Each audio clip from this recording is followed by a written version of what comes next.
Hello बच्चों, आइए प्रश्न को पढ़ते हैं। हमारा प्रश्न है, मुक्त इलेक्ट्रॉनों के अनुगमन वेग तथा वैद्युत धारा घनत्व में क्या संबंध है। आइए सबसे पहले इस प्रश्न की मुख्य अवधारणा को समझते हैं। तो यहाँ पर मुख्य अवधारणा समझ लेते हैं। मुख्य अवधारणा, इस प्रश्न की जो मुख्य अवधारणा है वो क्या है? मुक्त इलेक्ट्रॉन। तो यहाँ पे लिख देंगे मुक्त इलेक्ट्रॉन। आइए सबसे पहले जानते हैं मुक्त इलेक्ट्रॉन क्या होते हैं, उसके बाद धारा घनत्व क्या होता है, फिर हम आगे बढ़ेंगे।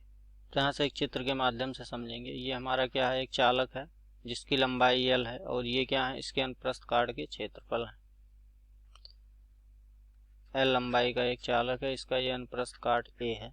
इस चालक के अंदर बहुत सारे इलेक्ट्रॉन होते हैं जो क्या करते हैं? प्रत्येक दिशा में गति करते हैं। ये इलेक्ट्रॉन है, ये इस दिशा में गति करेगा। ये इलेक्ट्रॉन यहाँ मौजूद है तो ये इस दिशा में। तो बहुत सारे इलेक्ट्रॉन होते हैं जो सभी दिशाओं में गति करते हैं, उनकी कोई एक विशेष दिशा में गति नहीं होती। तो ऐसे इलेक्ट्रॉन को क्या बोलते हैं? यही इलेक्ट्रॉन क्या कहलाते हैं? इन्हीं इलेक्ट्रॉनों को बोला जाता है मुक्त इलेक्ट्रॉन।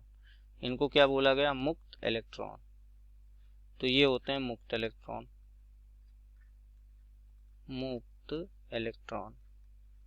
अब अगर हम इनको क्या कर दें, इनके दोनों सिरों को किसी विभवांतर से हम अगर जोड़ दें, किसी सेल या बैटरी से, तब क्या होगा वो देख लेते हैं। तो चालक यही रहेगा हमारा L लंबाई का। उसी चालक को क्या किया? उसके अनुप्रस्थ काट के क्षेत्रफल को हम एक विभव से जोड़ देते हैं, एक सेल या बैटरी से जिसका विभवांतर होता है अपना।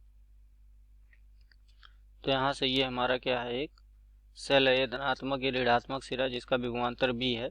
जैसे हमने जोड़ा तो इसमें विद्युत क्षेत्र की दिशा हो जाएगी धनात्मक से ऋणात्मक की तरफ, मतलब विद्युत क्षेत्र की जो दिशा होगी E की वो ऐसी हो जाएगी। तो इलेक्ट्रॉन पे बल लगेगा इसकी विपरीत दिशा में, तो इलेक्ट्रॉन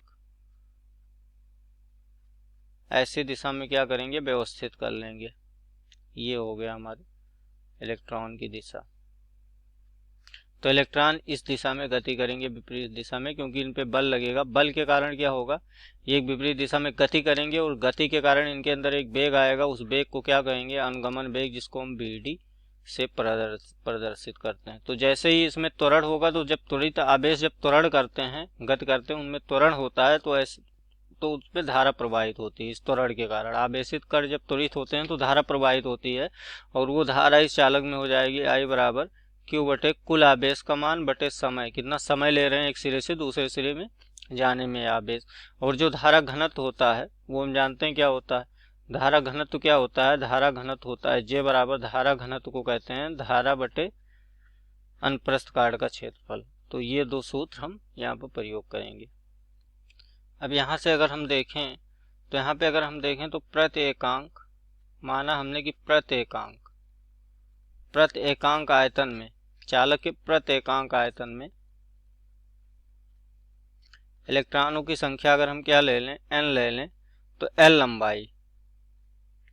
लंबाई चालक में कितने इलेक्ट्रॉन हो जाएंगे? जिसका अनुप्रस्थ काट का क्षेत्रफल A है, तो हम क्या कर देंगे? उसके आयतन से गुणा कर देंगे। A गुणे L इस L लंबाई चालक का आयतन हो जाएगा। N क्या? प्रति एकांक आयतन में इलेक्ट्रॉनों की संख्या। तो जो हमारा L लंबाई चालक है उसमें इलेक्ट्रॉनों की संख्या इतनी आ जाएगी। एक इलेक्ट्रॉन पर आवेश अगर हम मान लें कितना होता है? एक इलेक्ट्रॉन पर आवेश,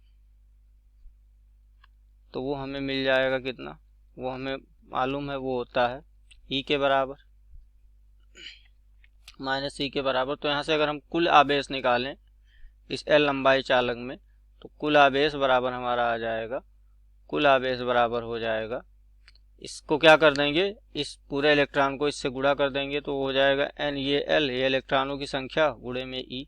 तो यहाँ से जो ये कुल आवेश को हम Q मान लेंगे, तो Q बराबर हमारा आ जाएगा NeAl।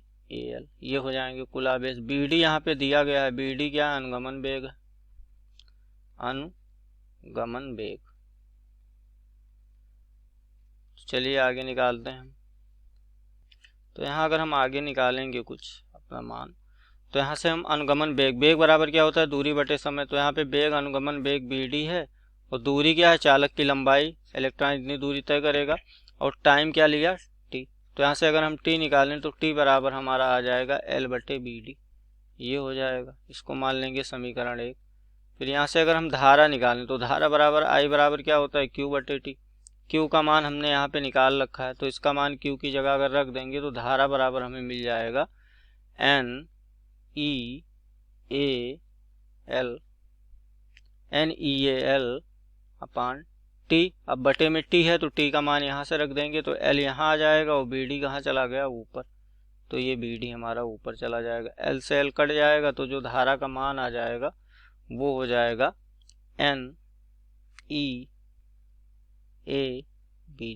ये हमारा निकल के आ गया, L लंबाई चालक में इतनी धारा बहेगी। आइए धारा घनत्व को जानते हैं। तो यहाँ से अगर हम लिखें धारा घनत्व को, तो धारा घनत्व जो होगा, धारा घनत्व वो क्या होता है, धारा घनत्व हमारा होता है धारा बटे क्षेत्रफल।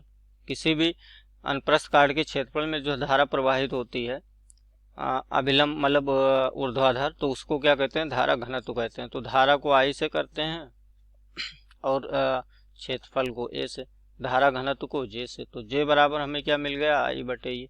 अब यहाँ से I का मान अगर हम रखेंगे NEA तो यहाँ पे रख देते हैं NEABD। तो J बराबर हमारा हो जाएगा NEABD। तो यहाँ से देखिए A नीचे है तो A से A कट जाएगा तो J बराबर क्या आ जाएगा, J बराबर हमारा आ जाएगा NEBD। तो यहाँ से हमें पूछा है अनुगमन वेग तथा वैद्युत धारा घनत्व में क्या संबंध है। तो इस सूत्र से हम देख सकते हैं कि जो अनुगमन वेग है, अनुगमन वेग वो सीधे अनुक्रमानुपाती है किसके, धारा घनत्व के। इसका मतलब हो गया अगर J का मान मतलब धारा घनत्व का मान बढ़ेगा तो BD का भी मान क्या होगा, बढ़ेगा। BD का मान भी क्या होगा, बढ़ेगा। इस तरह से हमने संबंध स्थापित कर लिया अनुगमन वेग तथा वैद्युत धारा घनत्व में। मैं आशा करता हूँ इस प्रश्न का उत्तर आपको समझ में आया होगा। धन्यवाद।